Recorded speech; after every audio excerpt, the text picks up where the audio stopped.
So let's talk through every single faction in Warhammer 40k, and arguably one of their best commanders in game at the moment. For each army I'll just try and choose one or two solid picks, and then talk through another few solid picks that could easily be vying for the top spot.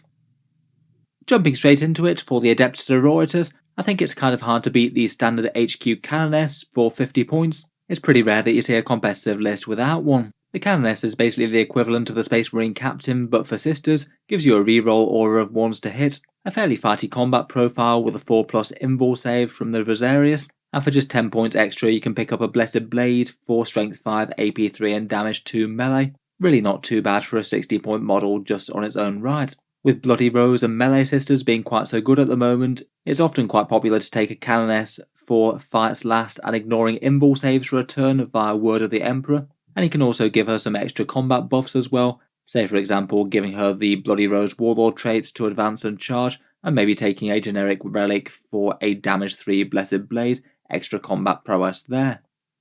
Otherwise though, another very common selection is Morvenn Vahl, 280 points and a huge bubble of rerolls, 1 to hit and wound, plus a big reroll section that she can either throw on herself or scary nearby units like Retributors, Zephyrim or perhaps Paragon Warsuits, and then when she gets into combat she's got good melee with that Lance of Illumination and can fight twice once per game. I think Morvenn Vahl is very rarely a bad choice to have at the centre of your army. Next up, for the Servants of the Machine God, we have the Adeptus Mechanicus, and the model that I've chosen here is the Skitarii Marshal. Again, a really nice cheap HQ choice at just 50 points. Doesn't really do anything massively worth speaking of in terms of direct damage or anything, but can hand out some really nice buffs to the bionic soldiers he commands. To start off, he's got nice cheap reroll 1s to wound for things like Rangers, Vanguard and Iron Striders. You get to select one unit to ignore the downside of the Doctrina when you have one triggered, so it can be quite nice with, say, if you had Bulwark Doctrine up, then you might want to ignore that on some Rust Stalkers for example, zooming their way towards the enemy. He's also got access to the Exemplar's Eternity, reroll 1s to hit as well as reroll 1s to wound, makes him just spectacularly efficient at force multiplying firepower for just those 50 points, and he's quite a nice place to have any of the multiple good Skitarii Warlord traits as well. Say for example the one to allow you to fall back and shoot, a really good insurance policy to have at least somewhere in the army. Otherwise the Tech Priests I think are all very solid choices, maybe a little bit less standout just because they compete with each other. The Dominus and Manipulus both have reasonable enough stat lines for their cost, and either give you rerolls or extra AP and range on your Skitarii blocks, and the Techno-Archaeologist helps you out on objectives, allowing you to action and shoot and deny enemy deep strike. On top of that, most of the Holy Orders are really quite usable. There's some really nice buffs to damage and defense, plus they can repair your nearby forces. For the Astra Militarum, I will give the top spot at the moment to the Cadian Command Squad at 75 points. Unless you're literally running something like full Lehman Russes, these guys are basically in auto-include territory I think. I'd always take the standard, which can give you rerolls, and most people tend to upgrade that to the Finial of the Nemradest first. That casually gives you nearby Kazakin infantry squads and sentinels the ability to ignore all sorts of modifiers, including feel no pain, damage caps, and -1 damage, all of which is pretty excellent. The Vox is really nice as well, it gets to throw an order a long way away and hopefully have it splash over multiple units. Plus it's really good for inflexible commands, meaning that that's very hard to fail with infantry squads and things, provided these guys are on the board. The squad's got a little bit of range and melee threat of its own, protected by character protection, so you can be plinking away with a plasma gun and have a power sword on the officer to fight with when you're close. And some people like to go for the melee command squad route. Get yourself an Ogrin bodyguard plus the medic to give it a 5+ fail no pain. You've got a very tanky model with -1 damage to chew through, and then for 1 command point you can casually resurrect it if the opponent kills it, provided they don't wipe the unit. Really the squad brings a whole load to the table, plus you've got the option for other advisors like astropaths and things, and they let you have access to the Cadian stratagems like the only wounded on 4+1 or the one to help out your guns against chaos. Just a massive force multiplier for just the 75 points buy-in. I think there is pretty stiff competition within the Guard HQ section though. Lord Solar Leontus again gives you some excellent rerolls, and his big flexible orders help with just about any unit in the entire Guard army, whether it's a super heavy or a Bullgrin squad. Tank commanders are basically just as efficient damage dealers as standard Russes, plus bring you the flexible tank orders for obsec or extra damage. And for raw efficiency for orders, the Deathcore Marshal on the Forge World section is just 35 points, and basically does everything a Cadian Castellan does, but 15 points cheaper for some reason.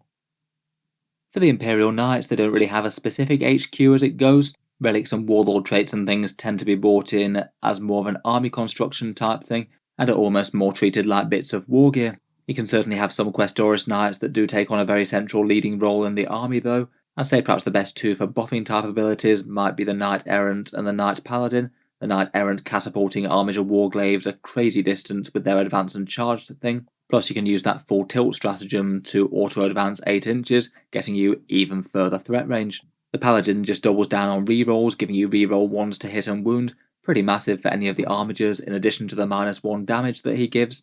Plus you could potentially upgrade the Paladin to a Princeps if you're Mechanicus, and throw those big rerolls on a Knight Crusader, giving you some extraordinary damage output. Otherwise, if you're Imperialis, then either of these works pretty excellently with the 4+ Invul save ability. That's another Exalted Court upgrade, and it gives your armigers a 4+ Invul both at range and in melee. Massively tougher in melee there. And if you're Mechanicus, you could use Master of Vox to broadcast armiger buffs all over the board, meaning that you don't need to cast luck quite so much, and the armigers can still be tough with a -1 damage even when they're ranging a long way away. For the Golden Guardians of the Adeptus Custodes, there's kind of two that really stand out, and both Trajan Valoris and the Shield Captain on the Dawn Eagle Jetbike seem to be in just about every competitive Custodes list these days. The Dawn Eagle Shield Captain is 160 points. That gives you a 14-inch moving, very fast jet bike, zooming its way around the table with a big toughness 6, and a whole bunch of strength 7 attacks with +1 to wound on the charge, which are pretty general purpose and will particularly shred medium infantry. You've got the choice between the Hurricane Bolter and the Salvo Launcher, and I think they're both usable. The Hurricane isn't too bad on a single model to allow it to take out light infantry if it needs to. Tip of the Spear is a very popular Captain Commander trait, well worth the 15 points I think. That one allows you to reroll 1s to both hit and wound when you charge, giving you even more damage on already good attacks. Then for warlord traits and things, you can get a 5+ Feel No Pain from Superior Creation, which tends to be a popular pick, and then you can even layer on another warlord trait if you want to. Things like a -1 to hit aren't the worst. Overall, it gives you a very nice HQ to give you some rerolls on your jet bikes as you move up, then he can jump round the board on his own, being a massive threat in his own right. Trajan Valoris is an incredibly popular pick in most armies as well, 200 points for a shield captain but better in every way. Big rerolls of 1 to hit and wound for nearby Custodes, a helpful CP farming warlord trait, it gets you them back on a 5+, his combat solid with big damage 3 melee and the moment shackle to give you 1 critical boost once per game, things like fighting twice, and he's not exactly too easy to kill in defense as well, as he's got a 5+ Feel No Pain and 8 wounds. Very easy to include, stomping up the board at the centre of a bunch of Wardens, Terminators or Custodian Guard, and a nasty hidden melee threat within the ranks. Next up we've got the Demon Hunting Grey Knights, and the HQ that I've chosen for these guys is the Brotherhood Librarian, 95 points for some flexible psychic powers, but perhaps most importantly a massive deluge of mortal wounds, which tends to be the most popular build for these. The Brotherhood Librarians can both take Sanctic powers and Dominus powers, and you can mix and match between the two of them. A fair few like to pick up both Vortex of Doom and Purifying Flame, both psychic powers that can give you a whole bunch of damage on your target. Then potentially combine that with Psychic Epitome for +1 mortal wound each time you deal damage. And if you do manage to cast them both, then you're going to be getting a pretty major 9 mortal wounds just on average with that trait, never mind potentially a few more splash wounds if there's enemies nearby for Vortex. If you're deep striking, then for 1 command point you can extend the range of Purifying Flame so you can fire that out of deep strike, and he's a pretty reasonable target for throwing down an extra smite if you want to, or casting on 3d6 this turn to make sure those powers definitely go off if it's critical. You could also think about the Gem of Enoctu as well, giving you a +2 to cast on Vortex of Doom could give it extra reliability that's worth the extra 10 points. Again though, plenty of solid units in the Grey Knight HQ section. Grandmaster Nemesis Dread Knights are pretty excellent, particularly with the Sigil of Exigence and the Servant of the Throne, very hard to put down and a model that's pretty generalist damage against most things. Cawdor Drago brings some big rerolls and melee, plus a 3+ invul and 2 powers, a very nice generalist. And if you're going fairly heavy on Dread Knights, then the Brotherhood Tetmarine is well worth a look. +1 to hit and healing is just good on its own, never mind the fact that he also casts a power, could be a nice one for things like warp shaping. Getting into Space Marines more generally now, I'd say more so than most armies, the best HQs really will vary from chapter to chapter. Some of them have unique characters, and some of them just favour one character loadout over another due to warlord traits, relics, or their innate way that they play. Within the actual HQ section though, I'd argue that things are fairly well balanced. All of them are decently usable competitively depending on the right list. Though maybe just for raw efficiency, I might give the overall prize to the Primaris Lieutenant with the Storm Shield, the iconic guide from the Indomitus box. He was perhaps the single biggest beneficiary of getting all the Lieutenant war gear free, dropping all the way down from 90 points to 65, and is just a great generalist with a decent combat weapon, and actually fairly potent sidearm, much more defense than you'd normally have for a lieutenant due to the Storm Shield, access to transhuman physiology, a nice reliable combat buff in the reroll ones to hit, and is quite a good place for certain buffing warlord traits and relics like Rites of War. Hard to go wrong at that cheap points cost. Otherwise though, as mentioned, I think all the rest are great. Captains and chapter masters have a few other ways to field them, and mobility things like bikes if you want them. They get the 4+ invul save included as well, so you can both be fast and fairly tough, plus have better combat stats. All the chaplain litanies are useful depending on the right army. I'd pretty much always upgrade to the Master of Sanctity and Wise Orator though to cast 2 litanies on a 2+. Both the regular one and the bike chaplain I think are usable. Librarian's pretty handy for the 5+ invul save that comes from Psychic Fortress, a lot more relevant now Armour of Contempt went away, plus individual chapters have their own good spells. And Tech Marines are handy enough if you've got any vehicles, a +1 to hit and healing, maybe even extra healing if you upgrade to Master of the Forge. I thought we'll go through the more Codex compliant chapters kinda quickly, and then take a little bit more time over the more divergent ones. First up for the Ultramarines, I think I'd have to give the prize to the Primarch himself. Guilliman's pretty interesting for his big rerolls, a hidden character threat within the ranks that has some massive melee damage, plus he's kind of hard to count out as well with a 3+ invul save and his resurrection ability. Targerius is pretty excellent as well with his inbuilt -1 to hit that he can put on a unit, never mind 2 other really reliable casts. And I feel like Ultramarines get on pretty well with chaplains as well, particularly +1 to hit and wound at ranged litanies, which often tends to favour the way that they like to play. For White Scars, I feel like the Primaris Chaplain on bike is a particularly interesting choice. You can get him up to crazy stats with something like 5 damage on a Benediction of Fury Crozius, take the relic, give him Mantra of Strength and the White Scars Doctrine, and then can advance and charge all the way out to 20 inches for some mad threat range. Corsaro Khan is very nice as well, a very efficient combat character and a damage boost to nearby units in melee. And I feel like their librarians are alright as well, they have a few useful powers like cancelling Overwatch. For the Raven Guard, I'd probably just give it to any character with that Master of Ambush Warlord trait, the one where you get to redeploy a unit right front and centre in the enemy army, and you'll know if you go first or second. If you're going first, it means that you could get a guaranteed first turn Alpha Strike with something like a big unit of aggressors, or maybe just shunt something really durable up the board, things like a big unit of Thunderhammer and Storm Shield Terminators, or perhaps some Blade Guard. Otherwise, Kavan Shrike is okay if you're playing core Raven Guard and not successors. Full Chapter Master rerolls, plus some nice damage to attacks with rerolling wounds. For the Salamanders, I'd award it to Vulcan Hestan. He allows you to grant 1 core unit 4 rerolls to hit and wound with either Melter or Flamer weapons. Combine that with the Salamanders +1 to wound for those things, and you've got something that's legitimately very, very scary. Pretty apocalyptic damage levels with things like Flamestorm aggressors or Eradicators maybe. Otherwise, Breath Ashmantle as a Forge World is pretty nice, and I feel like Apothecaries work pretty well with the Salamanders as well. They often want chunky durable units that they really like having a durability boost to, and then setting back up when they die. For the Iron Hands, I feel like quite a lot of HQs are pretty usable for them. Maybe Tech Marines are a bit more relevant given their vehicle focus. I've often seen a Tech Marine paired with their Character Contemptor Dreadnought with Volkites and missile launchers, hiding character protected behind something durable. The Tech Marine can give them +1 to hit, the All-Game Devastator Doctrine will allow them reroll 1s to hit, and then you've got a pretty vicious gun turret, potentially even with a layered Warlord traits for extra hits on 6s as well. Otherwise, Librarians are quite nice for them. Steel armour is very nice with, say, things like Thunderhammer Terminators or just about any vehicle. I'd say that Lieutenants are maybe a bit more relevant than Captains on the whole, seeing as they often get reroll 1s to hit innately from their Devastator Doctrine. Reroll 1s to wound are pretty nice in combination with that. Lastly, for the more Codex chapters, we've got the Imperial Fists. Again, I'd probably give this to the Captain with the Eye of Hypnoth, just a really efficient buffing unit. Maybe take the one with the Storm Shield and the Mastercrafted Power Sword and have him in the ranks with a whole bunch of core units. Reroll 1s to hit and wound at range is pretty nice, and he'll certainly hit hard in combat as well. Moving on to the more divergent chapters, and for the Black Templars, I've given it to High Marshal Helbrecht, though I think I could have easily been persuaded to choose chaplains over him.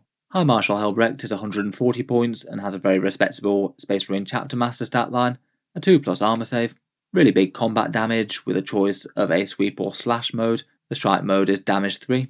It gives you solid Chapter Master rerolls that you could throw on ranged units early in the game and then melee units later, and then a +1 strength to any combat units nearby. That's very nice with things like Crusader squads, and he quite likes working with them. Otherwise, the chaplains are very good. Grimaldus can deny the witch a bit, and gives nearby core units a 6+ feel no pain type save, plus the Black Templars have their pretty excellent litanies, things like the 5+ feel no pain one, and the one for mortal wounds in melee. You could definitely justify Grimaldus and also another generic chaplain. Some people quite like that Tannhauser's Bones build one that can only take wounds of 1. Finally, I think Apothecaries are actually a really strong choice for Black Templars too. They have the ability to resurrect a slain Space Marine with a stratagem, and as Black Templars get their relic bearers, it means that you could resurrect one with a durability boost there, and just return a really souped up model to the board for the enemy to have to kill all over again. These guys combo quite well with the Black Templars relic that gives you the increased range on their Feel No Pain, and allows you to put a friendly unit in Assault Doctrine each turn. For the Unforgiven Forces of the Dark Angels, I think it's kind of hard to beat the Ravenwing Talon Master. 160 points worth of very deadly land speeder, twin heavy bolters and twin assault cannons for 18 accurate shots with AP-2 in their Devastator doctrine, and usually something that the opponent can't really do a fat lot about due to them hiding safe behind things like Deathwing Terminators. The Arbiter's Gaze relic is a very reliable pickup for hitting on 2s all the time. They can grant some nice firepower buffs to nearby Ravenwing with rerolls and ignores cover. Plus they have the option for some really quite interesting crazy hit and run shenanigans, moving very fast to get a line of sight on a unit that you might not expect they'd be able to, shooting that unit, charging something else, and before the enemy gets to fight, use their stratagem to fall back, safe behind the Terminator battle line. Pretty scary stuff, and it's very common to see one of them in just about every Dark Angels list at the moment. I would say though that Dark Angels are kind of spoiled for choice on the HQ front. They really have so much good stuff to choose from. Azrael with his bubble of 4+ invul saves for infantry and bikes. Ezekiel with his reliable casts for excellent Interromancy powers like Fights Last or 4 rerolls in combat. The Ravenwing Apothecary, fast healing where you need it, that's excellent both with attack bikes or with Deathwing Terminators. The Deathwing Ancient with the Penitent of Remembrance for -1 damage, and Samael's not at all bad for leading the Ravenwing into the fight. For their bitter rivals from Fenris, the Space Wolves have plenty going for them as well. I think you could make an argument for really quite a lot of different characters. One pick that's at least fairly common is a Wolf Lord with a jump pack. Quite a few of them like to upgrade to a Chapter Master, particularly if you're playing Successors and you get that double exploding 6s on the go. It means that you can just reroll all your attacks and fish for those in combat. Saga of the Hunter is quite a popular one for getting to advance and charge. The Armour of Rust can make the enemy fight last when you're in combat and help support your other assault units, or you could use a pair of Relic Frost Claws for Strength 5 rerolling wounds damage 2 goodness. Again, plenty of other strong contenders in the HQ slot though. The Rune Priests and Jarl Stormcaller are pretty excellent with their cover shenanigans, or awakening the instincts of nearby Space Wolves to get to Assault Doctrine. Chaplains are pretty nice for their rerolls again, just like the Wolf Lords. Bjorn the Fell-Handed is a very strong datasheet out of core Space Wolves, and the Judiciar I think is really quite a lot more relevant in Space Wolves with his Fights Last, as you can get a 6-inch heroic intervention for him to get his ability into the fray. For the Blood Angels, I think my top pick would have to be the Sanguinary Priest with Jump Pack, 120 points for him, and again perhaps like the Dark Angels, pretty much a boosted Apothecary. Getting that speed of the Jump Pack gets the buff exactly where it needs to be, maybe supporting a bunch of Sanguinary Guard maybe. Plus on top of the normal Feel No Pain, healing and revivals that all Apothecaries can do, he can also use his Chalice of Blood to get the extra attack on one unit. Again, maybe a big unit of Sanguinary Guard is a pretty decent pick. Certainly not bad to upgrade him to the Chief Apothecary for more healing and free revivals. And there's a fair few nice options to give him for Warlord traits or relics. Rites of War is fairly nice for the Obsec, and the Blood Angels also have one relic that cancels out Obsec, meaning that if this guy is surviving on an objective, it's basically his until he says otherwise. Another option could be to take the Teeth of Terror and make that chainsword very dangerous indeed. A whole flurry of attacks at strength 5 and damage 2 is going to murder most things when you +1 to wounds. Otherwise, for Common Blood Angels leader selections, Dante's a solid all-around leader with good melee, big rerolls, and his Inferno pistol. A Sanguinary Ancient is quite a core unit in the middle of the force. They can make one unit +1 to hit, and can take a relic for the +2 movement for jump packs, which adds quite a bit to the threat range, and Lamatis is quite nice if you want to lead some Death Company into the fray. Finally, for the mass ranks of the Space Marines, we have the Deathwatch. I'd say perhaps a particularly interesting leader for them could be their Librarian. They've got a couple of really nice spells with the 5+ Feel No Pain one, and also a rather potent melee buff that makes a unit fight first and get +1 to hit. That could be really nice paired with anything like Thunder Hammers or Power Fists. Could be a reasonable enough place to put the Beacon Angelus maybe as well. Perhaps use a Terminator or Jump Pack Librarian to get into the midfield, and then throw down a squad of teleported Deathwatch veterans to lay some heavy firepower on the foe. Otherwise, the Watchmaster isn't awful for full rerolls like a Chapter Master, and I feel like the Storm Shield Captain and Lieutenants are particularly interesting to be able to take the Dominus Aegis as well, maybe in a Redemptor Dreadnought castle. Getting a 5+ Invul save on nearby units is pretty good. Leaving the Imperium behind, we're into the ranks of Chaos now, and first up for the Demons I've chosen the Bloodthirster here, 310 points worth of Cornate Rage, and even more so with a couple of upgrades like Relics and Warlord traits. Just at base, for their cost they are pretty hard to take down. Toughness 8, 20 wounds with a 4+ unrendable demon save, really quite fast with the wings, and then massive damage with the Great Axe, either big D3+3 damage or 16 sweep attacks. I'd say nearly auto-include is Argath the King of Blades, which makes those 16 sweep attacks into a big damage 3. It's pretty brutal at clearing elite infantry, that. Otherwise, if you are making a Bloodthirster your actual Warlord, then the 5+ Feel No Pain trait really is great.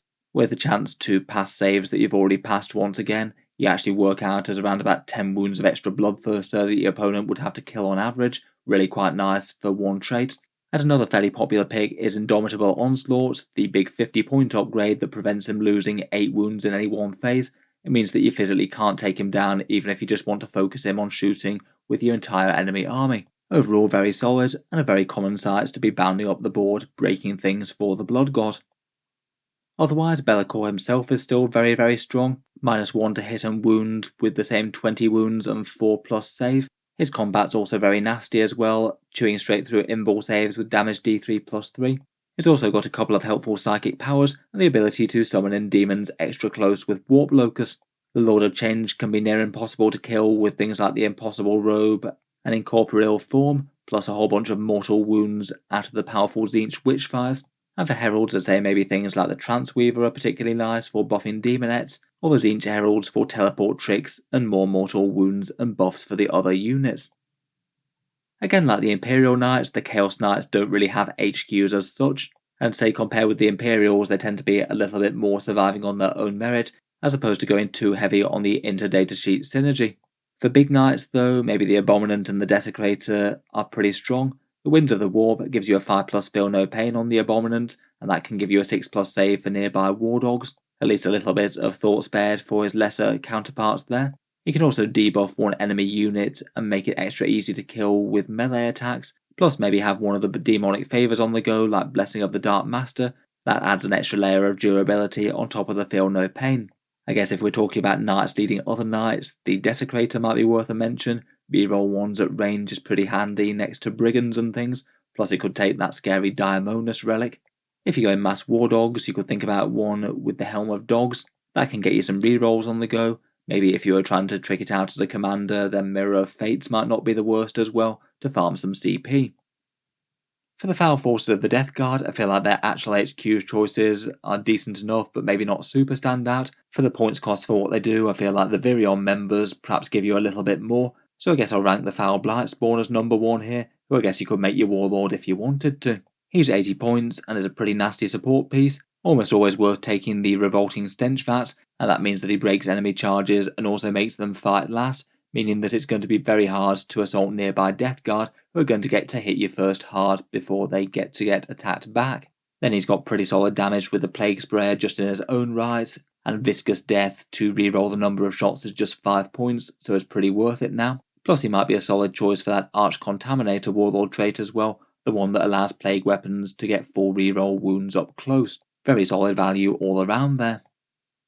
Otherwise, for leader figures within the Death Guard, the Tallyman again I think has spectacularly good value as a Virion member, really quite cheap, farms command points, gives you a nice boost to your shooting, and I'd be tempted by that Tollkeeper relic for extra exploding sixes.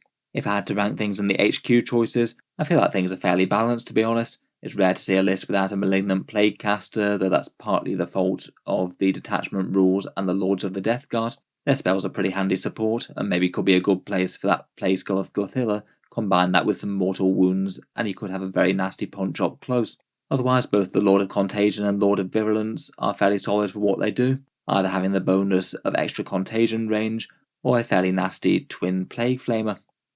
For the Sorcerer's Chaos of Tzeentch, we have the Thousand Suns, and again I would say that their HQ section is at least fairly well balanced between a few different choices. Generally, various flavours of Sorcerer are going to be pretty high on the priority list here. First and foremost, though, I feel like Ahriman is maybe particularly hard to pass up.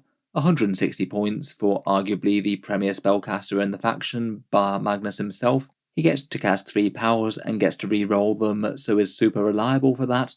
He's got his own Exalted Sorcerer core re-rolls for things like Scarab Occult Terminators nearby, and you get the option to field him either on a disc or not, for the choice of a bit of speed. Otherwise though, I feel like the Infernal Master and the Exalted Sorcerer are pretty equally good for the points cost. The Infernal Master can give you a buff to your ranged guns, or a useful reroll to use later in the turn, and the Rahati Exalted Sorcerer isn't bad as a mortal wound machine, being able to combine Smite with other Witchfires. I think the Zangor Shaman is worth a mention as well, a cheap psychic character who's pretty ideal to zoom around doing things like psychic actions. For the World Eaters, I feel like their HQ section is kind of a 2-unit show, and perhaps more than just about any army, committing to either Angron or Lord Invocatus changes the way that the faction plays more than just about anything else. Lord Invocatus is 160 points, and his big thing is his Warlord trait giving both him and a couple of core units a pre-game move, zooming him and some 8-bound up into the midfield typically. It means that the enemy can quite readily expect a first turn charge from these guys. Very scary stuff considering the crazy damage of the World Eaters. His on the board stuff isn't bad either. He gives you a speed boost to nearby core units, so those units get to battle even faster. And then when he gets into combat himself, he's hardly bad either. A high AP melee attack that ignores invul saves. Angron does a lot of the work just by having enormous combat damage though, potentially 39 damage 1 attacks or 13 attacks at damage D3 plus 3. Very little can stand against that sort of thing. And he's even faster hurtling into battle on those great wings. He does have the disadvantage of not being enormously tough for the cost and not being able to hide behind obscuring terrain adequately, but fortunately you can respawn him with the Blood Tithe if you're willing to sacrifice some points to have him reborn. It means that he could be a bit of a nightmare jumping on and off the board all game long if desired. He's also got that aura of no falls back as well, which could be enormously disruptive to a shooting army, potentially killing one thing and piling into the next, and then stopping them from running away. I think both of these guys are pretty credible units to build a competitive army around. Lastly, for the Forces of Chaos, we have the core Chaos Space Marine Codex itself. I think here, just for raw value for the points, it's very hard to beat the Master of Possession. 105 points worth of demon summoning might. Typically, he's most often seen hanging around things like Chosen or Terminators, using Pact of Flesh to resurrect one from the dead and heal another each turn, plus giving the unit +1 toughness with a further power. Pact of Flesh could easily justify his points inclusion in just a few turns, never mind anything else that he does. Delightful Agonies can potentially give you a 5+ Feel No Pain on that same unit to add to the durability craziness, and even the psychic powers that aren't taken quite as regularly are pretty excellent as well. Cursed Earth with a bonus to invuls, and Warp Marks for +1 to wound at range or melee for Demonkin. You can then combine that with excellent Warlord traits and relics. You can easily have him casting 3 powers and casting them more reliably than normal, and he can even do some shenanigans with his sacrifice mechanic, potentially trying to kill one of your own units and reanimate it with Pact of Flesh to get the units closer to the enemy and make their charge shorter. Pretty crazy value for the points really. There's a whole load of competition for the Chaos Space Marine HQs though. Lots of other really good choices. Both the Demon Prince and Lord Discordant are excellent as melee beatsticks. Demon Princes maybe with wings and the Nurgle auto-wounding weapon Golax. The Lord Discordant with mass attacks with Flames of Spite, allowing you to reroll wound rolls and get mortals on 6s.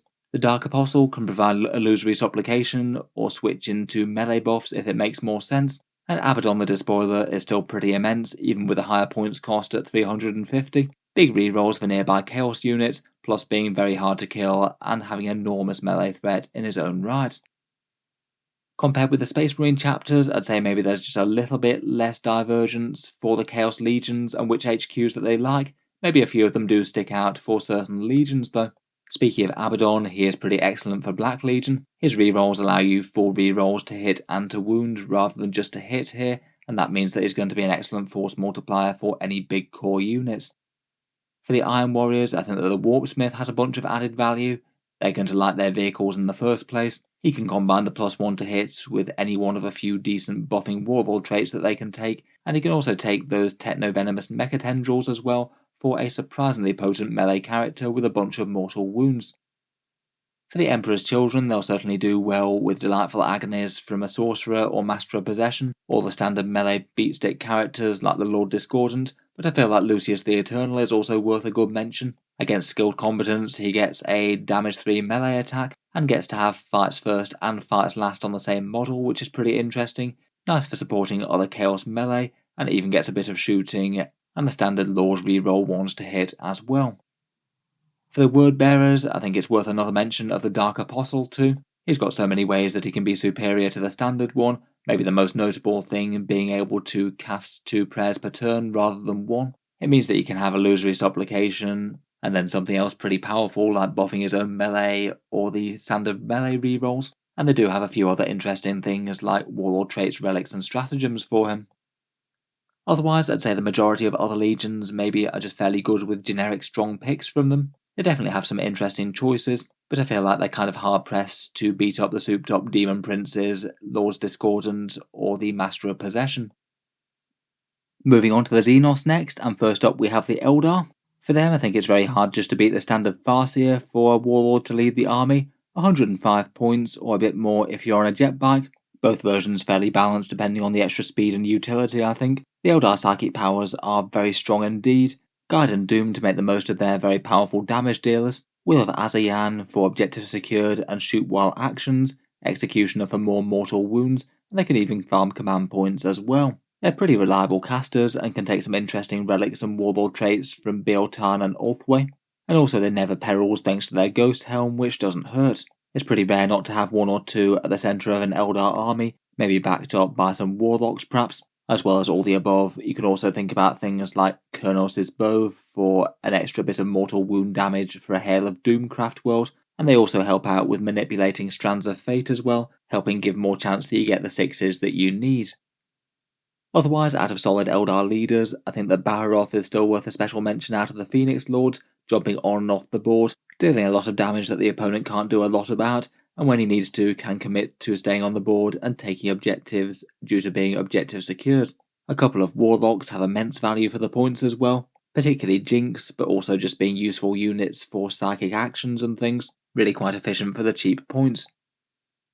For the shadowy Drukhari, perhaps one of the most standout characters is Drazar, 145 points as a brutally effective melee character. The champion of the Incubi certainly does hit very, very hard. He's got big melee damage with a whole bunch of damage 2 or 3 attacks with +1 to wound and fights twice if he lives to. He's got the Incubi chance to make the enemy fights last, which certainly helps out with him surviving. As Drukhari go, a 2+ save and a 4+ invul really isn't too bad toughness wise, ±1 damage. He buffs nearby Incubi for a +1 to wound, and if he happens to be your Warlord as well, he gets to reroll or hit some wounds personally, which on top of his already pretty amazing abilities means that he's going to land a very good number of hits on just about anything. Definitely a lot more expensive than the other Drukhari characters, but worth it for the cost, I think. For other strong Dark Eldar leaders, I think I go with the Succubus and the Archon. The Succubus can make some very effective melee combos like the Triptych Whip plus Precision Blows for a whole flurry of damage 2 attacks, absolutely blending infantry there, and the Archon is maybe a bit more of an all-rounder, can give out some nice buffs and rerolls to nearby Cavalite warriors. He can be very fighty in his own right with the Gym Blade and the 4 rerolls Warlord trait, particularly if he's fighting twice with Master Archon. He does also have the opportunity to hand out fights last as well with Ancient Evil. For the Harlequins, they don't exactly have a very big character roster. Just about every Harlequins army will have both a Shadowseer and a Troop Master in. I feel like they're relatively even. I thought we'd talk about the Shadowseer today. The Shadowseers are the psychics of the faction, 100 points for a couple of psychic powers, and they have some really quite nice ones from their Phantasmancy discipline. Mirror of Minds is a really nice Mortal Wound Witchfire one. Twilight Pathways can have a unit moving twice, which is pretty crazy on top of the already great mobility that Harlequins have. And Webway Dance is quite nice to have sitting in the middle of your forces, giving your troops some feel no pain. In the last update, they gained the ability to have their plus 6 inch to range pivotal roll back once more. It does cost a whole load more points, though can be really quite disruptive for shorter range enemy guns. They can take a Neurodisruptor for a little bit of mortal wound damage output themselves as well, plus the Shadowseer could do some psychic secondaries if desired. Harlequins aren't too bad on the secondary game, but Shadowseers give them yet more options. For other solid Harlequin characters, as mentioned, the Troop Master is very good. A nice stock dangerous character, often armed with a fighting melee relic of one sort or another. The Relic Harlequin's kit is quite nice, and there's a few reasonable warlord traits to make him better. I think the Death Jester is very usable as well, some solid sniper fire, can cancel Overwatch with one pivotal roll, and they also gains the combo back for the big mortal wound damage, all driven by that warlord trait to automatically counter hit as a 6. They can now do that combo again, but it costs a lot more points. Finally, for the Eldar, we've got the Ynnari. For the Death-obsessed Space Elves, I think there's really not much competition here. The Incarnates just about auto-include in every single competitive Ynnari list these days. The Avatar of the God of Death costs 260 points, and is a really solid all-rounder doing most things well. Really very tough with half damage and the 4+ invul save for that cost. Strong melee with damage D3+3 that cuts straight through enemy invuls. They've got some nice gaming mechanics going on to jump around the board when units die. 2 strong psychic powers from a good discipline, and a little bit of close range shooting too. There's not a lot not to like. Besides that, for Ynnari, I'd be quite tempted to have at least one character with the extra AP and melee warlord traits. That's really quite a nice Craftworld selection that can work excellently on Harlequins troops or Hellions, both of which can be very fighty in Ynnari, but suffer from low AP normally, so an extra pip really helps. Moving on, we come to the Tyranids. And for raw value for the points cost, I've ranked the Neurothrope first here, 110 points worth of boosted Zoanthrope, and perhaps compared with when the original Codex dropped, I feel like it's maybe one of the units that escapes the points nerfs the best out of any of them, only raising up to 110. It gives you the most efficient casts for the Broom Mind discipline in the book, particularly nice psychic powers like Catalyst and Onslaught, maybe Paroxysm to debuff the enemy, and he can chain that through Synapse to get those buffs where they need. It's very tough to kill, retaining the 3+ invul save. It's got access to some really nice upgrades for the character, such as the Resonance Barb for more reliable casting and knowing more powers. Plus it's a fairly popular choice for Synaptic Tendrils as a warlord trait, allowing it to give the casting on 3d6 ability to multiple different units. That one's very nice if you have a Maleceptor, for example. Overall, really quite a strong support HQ, and can always contribute with a little bit of mortal wounds via Smite if it needs to. Otherwise for Tyranids, I'd say the other big choice will be Hive Tyrants. Before points nerfs and things, I feel like it was previously all about the winged Hive Tyrant with the Reaper of Obliterax. I feel like now they're a lot more balanced between the walking datasheet and the winged one, either fast and brutally dangerous with the Reaper, or walking around being extra tough, getting good melee and range, potentially picking up one of the ranged biocannons like Shard Gullet, a few helpful Tyrant Guard to screen them out, and you've got a very scary bug in the midst of the army, handing out some nice rerolls and psychic powers as well as all the direct damage. For the cultists of the Four-Armed Emperor, we have the Genestealer Cults, and for strong HQs for the faction, I'd say there's really 2 for these guys. Both the Primus and the Magus are pretty excellent. Patriarchs aren't bad, but seem to be far more taken leave at their points cost at the moment, whereas these 2 seem to be in the vast majority of competitive lists. The Primus for 70 points is just a nice, cheap and effective buffing character. Really amps up the damage of core units like Neophytes with their guns when they drop in, and you can even use proficient planning to allow the ability to hit 2 different units, potentially even non-core ones if it makes sense. He does also have a little bit of melee damage on his own with his damage to Bone Sword, and he can take relics to make that even more dangerous if it makes sense. Not bad considering his recent points cut when he was good before. The Magus is the faction's Psyker, and again, maybe like the Neurothrope on the last one, is just here with some really efficient psychic powers. They get 2 casts. Mass Hypnosis is great for a melee debuff and fights last. Might from Beyond works on loads of units for the +1 attack, and Psychic Stimulus could help out your movement. They help out with psychic secondaries as well, and have access to the Unwilling Orb, allowing you Deny the Witch across the entire board, which can really throw a spanner in the works against certain armies. They also provide a little bit of mortal wound defense, can be really relevant against some armies like Grey Knights or Thousand Sons. I'd say that those two are perhaps the most standout in the HQ section. Things like the Nexos, Sanctus and Kellamorph are all really interesting, more elite support characters, particularly the Nexos with the Cranial Inlay for command point farming and Crossfire handout.